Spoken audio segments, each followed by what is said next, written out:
Hello everyone, in this video I will show you how to change image to video background in CapCut. So for example, I am going to add this one video and one image to the clip just right here.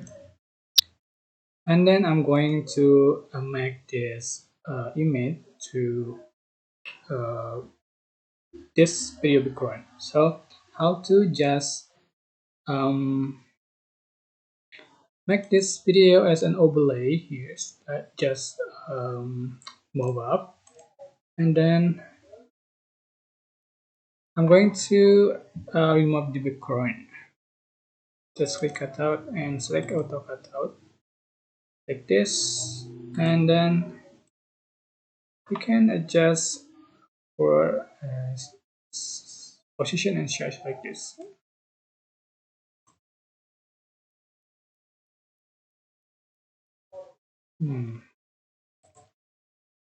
Okay, just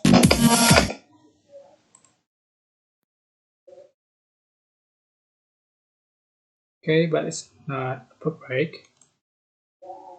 Okay, that's how to change image to video background in CapCut. Don't forget to click like, comment, share, and also subscribe. And you can click thanks button for appreciating and share. Bye bye.